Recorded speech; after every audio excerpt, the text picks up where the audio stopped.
Hello everyone, I am Molla Washim Zafar. I am a student of Calcutta National Medical College, Kolkata, first year MBBS course. Today is the timing to study with me. So, today's topic is separating the atypical cervical vertebra from the typical cervical vertebra. So, let's start with me. So, here all the cervical vertebra are present, right? You know the first, second and seventh cervical vertebra are called the atypical cervical vertebra. Rest of all the typical cervical vertebra, right? So, to differentiate the atypical cervical vertebra from the typical cervical vertebra, we have to know about the identifying characteristic feature, which is most important, right? So, come across one by one. So, this is the first cervical vertebra, right? What is its defining characteristic feature? As a atypical, you know that all the cervical vertebra have its own body, right? But here in this position is the body's position, but here body is absent, right? Body is absent, and also here spinous process also absent, right? And see, the transverse process is very prominent here. The transverse process is very prominent, right? And the lateral mass is the lateral mass, it's a lateral mass, superior lateral mass, and also it has inferior lateral mass, right? Superior lateral mass is concave, and also it's a kidney shaped, concave and kidney shape, and the inferior lateral mass is flat and rounded. So I repeat again, body is absent, spinous process also absent, transverse process is very prominent, and lateral mass, superior lateral mass and inferior lateral mass, okay? Superior lateral mass concave and kidney shape, and inferior lateral mass flat and rounded, right? So these are the important identifying characteristics which can help us to separate the first cervical vertebra, also called as atlas, as atypical from the typical one.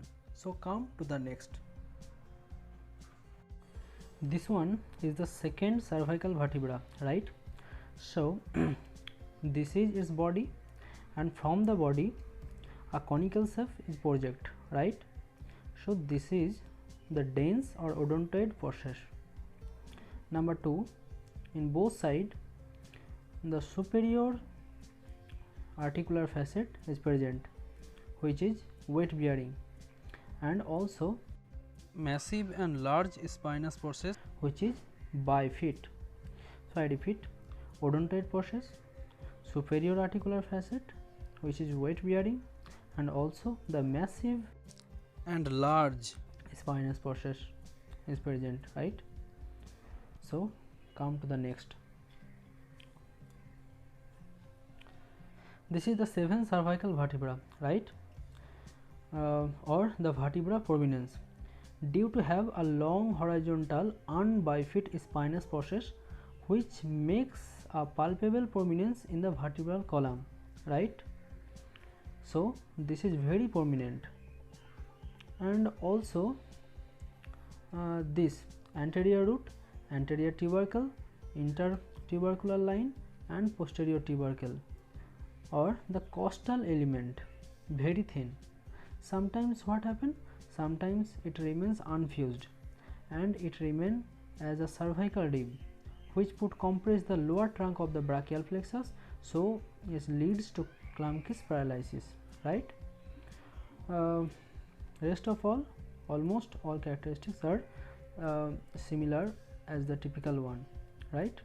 Therefore, finally, we all have known about the identifying feature of the atypical cervical vertebra, which can help us to differentiate the atypical cervical vertebra from the typical one, right?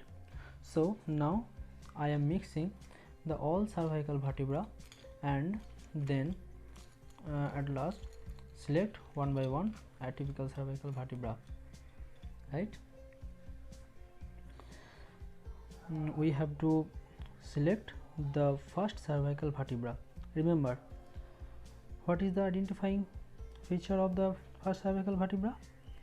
There will be no spinous process, there will be no body, right? So here in this cervical vertebra, body is absent and spinous process also absent, right? So it is our first cervical vertebra. Also it is named as atlas, right?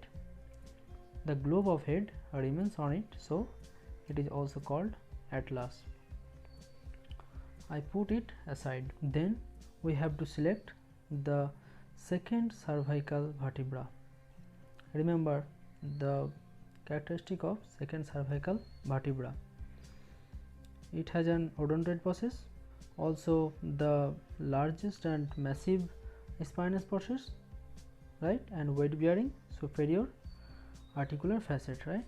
So here this is the odontoid process and this is the largest and massive spinous process, bifid and superior articular facet, right?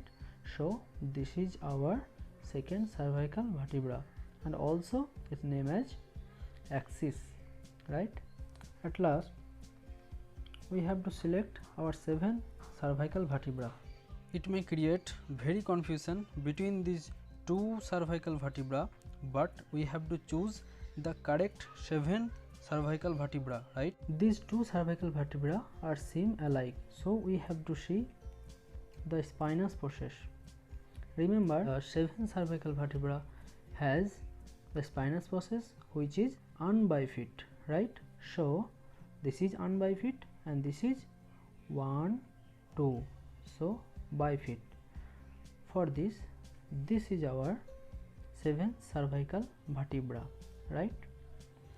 Now it is very simple and very easy to separate the atypical cervical vertebra from the typical cervical vertebra, right?